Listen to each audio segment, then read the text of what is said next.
You have got to get out of these places that are run by people who think that you don't have a right to even veto books. You notice he said they had a right to veto books, not to understand them or what was it intelligently. So everybody was just like, I veto books.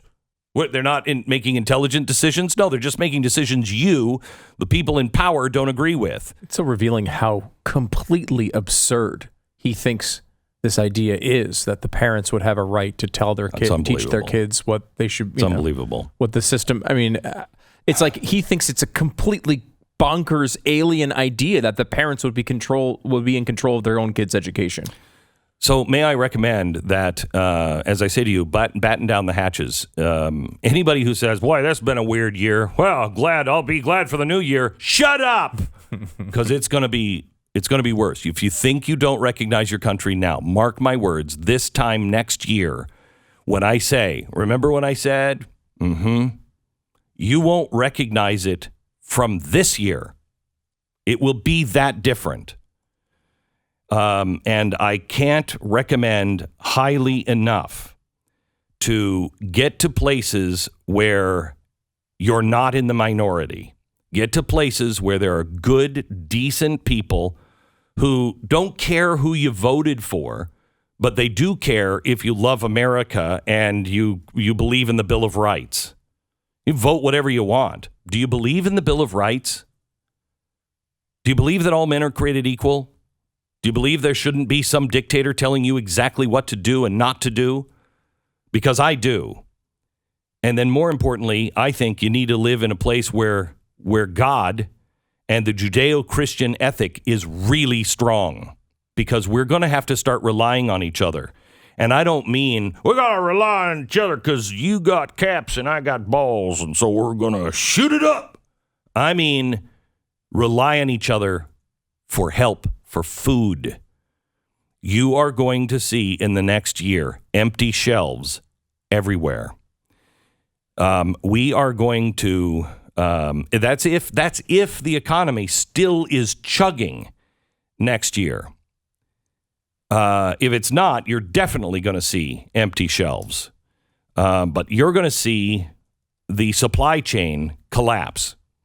Now, I want you to understand what that means. When the supply chain collapses, it's like I've said for 20 years now when I'm talking to you about my Patriot Supply.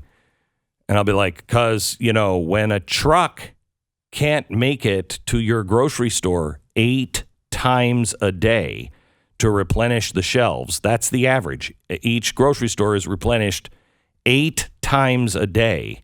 When those trucks aren't bringing stuff in, you don't have anything on your grocery shelves.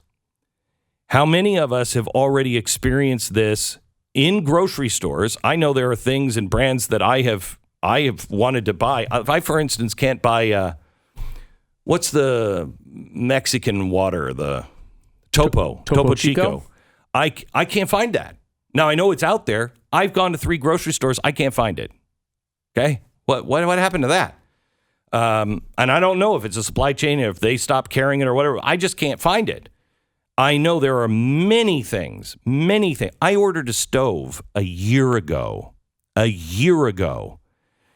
When it was supposed to come in spring, they said it would be in August. When August passed, they said it would be in September. When September passed, they said, we're not really sure. We can't give you a date. It could be as much as another year. Excuse me?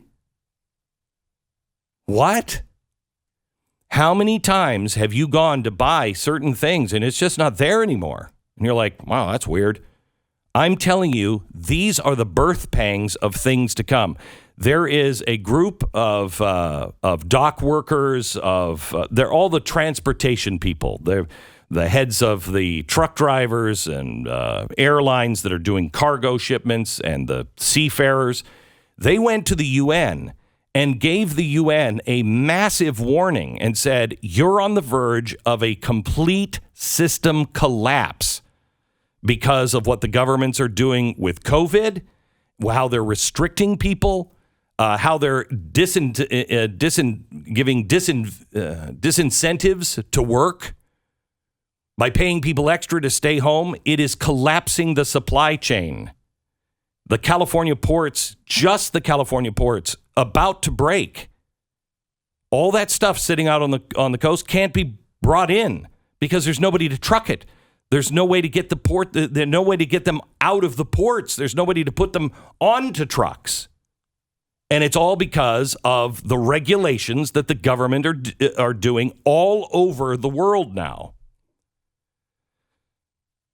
Stu was just telling me he was just reading from what was the company? Simple Modern. Simple Modern. Yeah, they make stainless steel drinkware is one of the things they make. Mike Beckham is the CEO. He says this is pretty scary. There's a major storm brewing in the supply chain. Stop. Everything you think you know about America, forget that. You're in a new world. And listen to this with fresh ears, please. It could dramatically impact everyone's life next year, but almost no one knows about it yet. We're talking about empty shelves, crazy inflation, etc. Here's what I'm learning about the problem from my contacts in China. As a communist country, China is centrally planned. That means things like electricity usage are planned in Beijing by party officials instead of governed by the supply and demand of the market. Which is incredibly different than what Joe Biden is working on. They won't be centrally planned in Beijing, just centrally planned in Washington, D.C. Totally different city. Completely different city. And that's full of Chinese people. And in Washington, D.C. is not full of Chinese people. I mean, the differences just keep adding up to the point to where it's ridiculous to even mention central planning like China compared to the central planning here. It's completely different. He writes, at the beginning of the year, China set electricity quotas for each province. As a result of supply chain disruptions from COVID and unprecedented factory demand, many of the provinces have used way more electricity than planned. Now, China doesn't have enough coal power. So in other words, when they don't have a free market to be able to do the things with power that they need to do and just have companies incentivized to, from the free market to continue this, like it works here in America. The central planning, they run out of electricity. Did they stop building walls? Why don't they just build more walls with more outlets in them? Yeah, I don't know. We'll have to check into that. Yeah, okay. He doesn't cover that. The Chinese government has begun restricting electrical usage for the provinces based on how much electricity they have used so far this year. There's a green, yellow, and red system that is put in place that's how every Chinese or every government, communist government ever does. They've always got color-based systems. Yeah, I know. DHS and we would doesn't never do that. We don't do that. Some of our primary production is in a yellow region. These partners now have electricity caps and can work 4 days a week instead of 6. Their production has been cut by 33%, and these cuts are likely to last until the Chinese New Year. This is a big deal. In stainless steel drinkware, that's the business he's in, 93% of the world's production happens in one province in China. Of that production, about half happens from now until the Chinese New Year.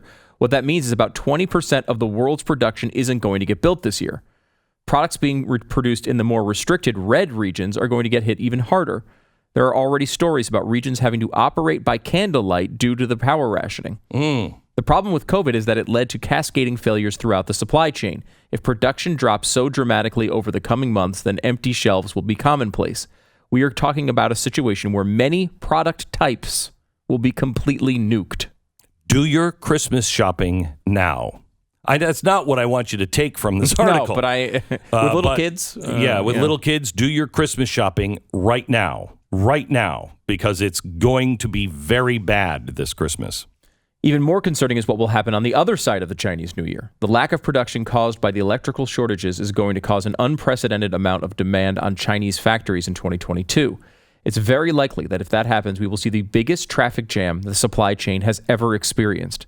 This year, we got a taste of what happens when you apply pressure to the logistics supply chain. Next year, we may see a full break in some places.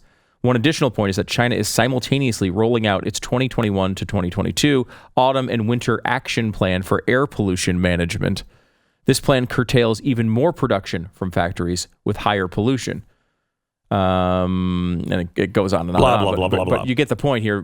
Okay. We're talking about major disruptions. And it's like, I think we all went into COVID realizing like, holy crap, this whole thing could collapse. And I think I would say the majority of people are like, oh, I mean, that was rough, and obviously the health issues Haven't were paid one for it thing, yet. but we haven't paid an bill hasn't economic come. price like that. No, the bill hasn't come yet, and it's coming next year. It is coming.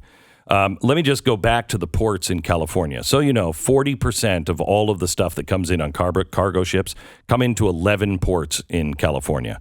40%. 30% of everything we ship out goes through 11 ports in California. Because of the workers that are not working, because the ports couldn't, they lost so much money when nothing was coming in. Now the demand is so high. So half of the ships in port in California are called mega container ships. They have like 10,000 of those big cargo things in them, okay? That's double or triple the size of what cargo ships were 10 years ago. Triple the size.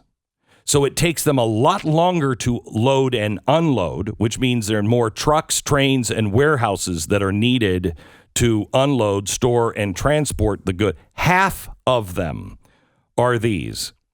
The wait now keeps getting longer and longer and longer. Containers are waiting nearly 16 days on average before they're being unloaded. And the ports are working 24 hours a day now.